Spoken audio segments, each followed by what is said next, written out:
இன்றைக்கு 2 ரூபாய், ஒரு நகலுக்கு 2 ரூபாய் மதிப்பெண்ண, ரூபாயினுடைய மதிப்பெண்ண. அந்த காலத்தில் 83ஆம் ஆண்டில் 2 ரூபாய் என்றால் அதற்கு எவ்வளவு மதிப்பு? அப்படி பெற்றுக்கொண்டு நகலெடுக்கின்ற பொழுதே அதை முற்றிலும் இலவசம் என்று சொல்லி ஜெராக்ஸ் மிஷினை என்னுடைய வீட்டிலேயே அமைத்து வருகின்ற அத்தனை மாணவர்களுக்கும் ஏழை எளியவர்களுக்கும் இலவசமாக நகலெடுத்து கொடுத்த அந்த செயலை பார்த்து என் தலைவன் என்னை தட்டி கொடுத்து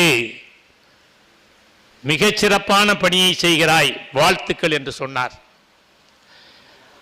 ஆனால் அன்றைக்கு நான் சொன்னேன், இதைவிட இன்னும் நிறைய இருக்கிறதண்ணா என்று சொன்னேன்.